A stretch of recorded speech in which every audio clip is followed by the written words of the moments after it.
OTEP à tous. Bienvenue sur la chaîne des panafricanistes par essence, par conviction et par excellence. Celle des citoyens kémites par nécessité et obligation de combat. Nous sommes une chaîne qui n'est guidée que par nos ancêtres et rien que par les ancêtres qui appartiennent à l'égrégore du monde noir. Par conséquent, nous ne croyons en aucun Dieu venu de l'étranger.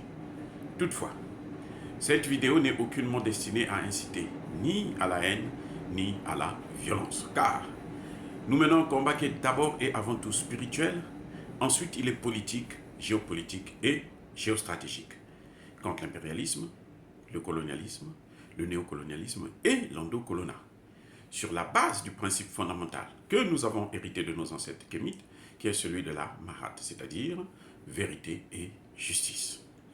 Vous êtes donc en droit de connaître la vérité, et nous avons l'obligation de vous dire la vérité et rien que la vérité, car ça, c'est notre modeste contribution dans cette noble lutte en faveur de la souveraineté, la dignité, la solidarité et l'unité africaine. Et ça, c'est exactement le panafricanisme. Bien-aimés frères et sœurs, je pense que vous êtes tous au courant, vous l'avez appris, que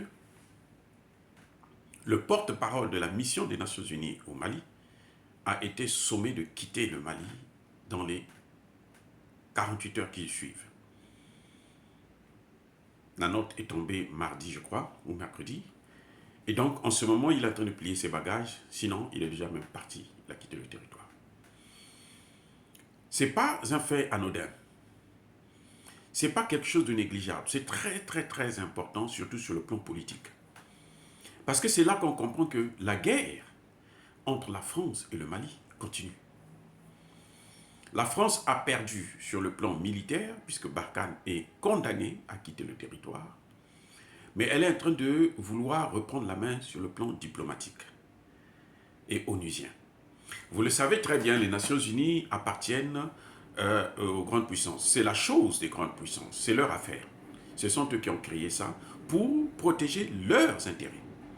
Et la France doit son siège au Conseil de sécurité de l'ONU et son influence, son siège ou son poste de directeur pratiquement permanent de général du FMI à cause des pays africains. Parce que c'est elle qui est le parrain. Je pense que vous avez entendu, les Américains disent que la France est le gendarme du monde. D'autres disent que la France est... Trump, lui, disait que la France est le shérif du monde, et plutôt de l'Afrique. Donc, ça veut dire que la France, elle doit, même son influence, même son rang de puissance, à cause des pays africains, notamment à cause du franc CFA, qui lui rapporte plus de 500 milliards de dollars chaque année, mais aussi à cause des matières premières qui sont à sa portée, qu'elle exploite comme elle veut. Qu'elle pille d'ailleurs. Donc, cette guerre se traduit sur le plan diplomatique. Comment? La France va au Conseil de sécurité. C'est la France qui crée les missions de maintien de la paix. Et écoutez-moi bien. Tout ce que vous voyez comme mission de maintien de la paix, c'est l'œuvre de la France. Notamment en Afrique. Et d'ailleurs, aujourd'hui, il n'y a plus d'autres missions de maintien de la paix à l'étranger en dehors de celles qu'il y a au Mali, Centrafrique, au Congo démocratique. S'il n'y a plus ça, là, les missions de la paix, il n'y en a plus. Pourquoi ils n'ont pas mis une mission de la paix en Ukraine? L'Ukraine est dans une situation de guerre. C'est là-bas où on a vraiment besoin d'une mission de la paix. Puisque le secrétaire général lui-même en personne est allé sur le terrain. Donc la France crée ses missions, notamment en Afrique, pour contrôler ces pays. Et vous voyez très bien qu'il y a deux pays qu'elle contrôle bien, c'est-à-dire la Centrafrique et le Mali, et elle a mis des grosses missions là-bas. Et dans ces missions, il y a des Français qui travaillent. Ces Français qui y travaillent, ils font exactement la politique française. C'est-à-dire que tout ce que dit la France, c'est ce que eux aussi, ils font. Mes excuses. Regardez ce monsieur, Olivier Salgado. En fin de compte, ce Olivier Salgado n'est pas un Américain, n'est pas un Hispanique, comme le nom l'indique. C'est un Français. Le porte-parole de la mission des Nations Unies au Mali, c'est un Français. Et quand vous voyez, en général, ils prennent les postes de porte-parole, de chef d'état-major. Donc, des grands postes là, ce sont des Français qui sont là, des postes clés, pour pouvoir faire exactement ce que la France veut qu'ils puissent faire. Ce monsieur est contradictoire et bête. En fin de compte, il est même bête. Il faut dire, il est stupide. Parce que ce monsieur a été le premier à dire que les militaires ivoiriens qui ont été arrêtés, les mercenaires ivoiriens arrêtés au Mali, n'ont jamais été mandatés, n'ont jamais eu une mission de l'ONU. Eh oui, il n'y avait pas de rotation. Il l'a déclaré sur France 24, sur RFI et autres. Même si ces chaînes aujourd'hui cachent ces audios-là, parce qu'ils pensent que les gens n'avaient jamais écouté ça. Mais on a écouté ça déjà, on sait ce qu'ils avaient dit. 48 heures plus tard, lorsque Alassane Ouattara va dire, se contredire lui-même et dire qu'ils étaient en mission et qu'il faut les libérer, c'est là que monsieur a commencé maintenant à régler ses comptes avec le Mali sur des comptes Twitter et autres, sur les réseaux sociaux.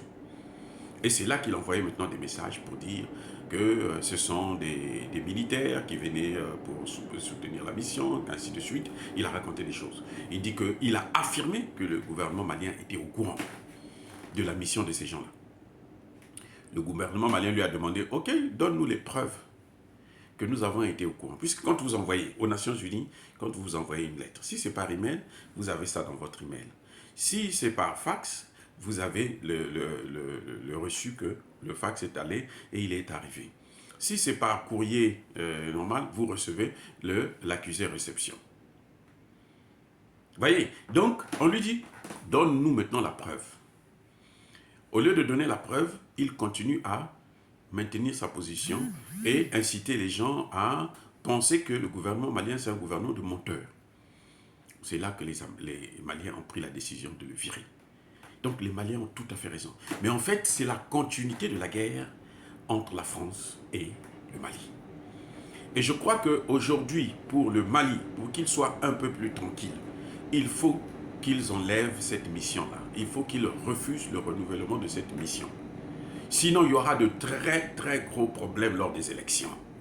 Ils vont faire comme s'ils étaient calmes avant les élections. Mais le jour des élections, ce sont eux qui vont organiser les élections. On l'a vu déjà en Côte d'Ivoire. Ce sont eux qui ont organisé les élections, qui ont proclamé carrément les élections. Donc, il faut les faire partir immédiatement. Il faut que le Mali sorte de la zone CFA pour être tranquille. Parce qu'on ne peut pas continuer toujours à jouer au yo-yo. Attendre, toujours être en position défensive. Le Mali doit être en position offensive, en position d'attaque. Donc, elle doit prévenir ce qui peut lui arriver. Il faut que le Mali sorte de la zone franc. Il faut que le Mali chasse la mission des Nations Unies. Elle ne partira pas tant que le Mali ne va pas poser son veto de souveraineté, dire que bon, moi, je ne veux plus vous voir ici. Laissez-nous combattre les djihadistes comme nous voulons. Le Mali est capable de le faire. Moi, je l'ai vu lorsque le Burundi l'a fait. J'étais moi-même dans la mission des Nations Unies au Burundi en 2006. Nkurunziza a donné 3 mois à la mission des Nations Unies. Il dit, sortez. 3 mois, sortez. Même les 3 mois là, c'était une négociation intense. Une mission est venue depuis New York pour venir négocier avec Nkurunziza, Pierre, pour qu'il puisse nous accorder 3 mois seulement. Voilà, bien aimés frères et sœurs. Donc, en fait, l'expulsion du porte-parole de la MINUSMA, ce n'est pas anodin. Ce n'est pas quelque chose qui est arrivé parce que les Maliens ne veulent pas voir ce type-là. Non. C'est parce que ce type-là est un agent de la France et en guerre. Il agit en tant que militaire diplomatique de la France. Casque bleu, bien entendu, puisque les casques bleus, c'est pour eux, et ils font ce qu'ils veulent.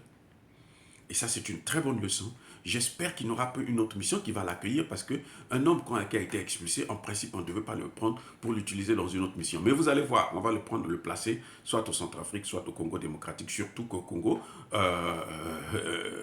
Tshisekedi, lui n'attend que ça, que voir les Français, parce que lui, il est français, il est un homme qui est civilisé. Mais son compte sera réglé par les mêmes Français et les Belges. Tant qu'il va continuer à faire le lèche-cul. Alors, bien aimés frères et sœurs, est-ce que dire cela c'est inciter à la haine ou à la violence? Non. Nous sommes une force tranquille. Il n'y a pas colère veille à Malembe. Soyez bénis par le Dieu des Kémites. J'ai dit et j'assume.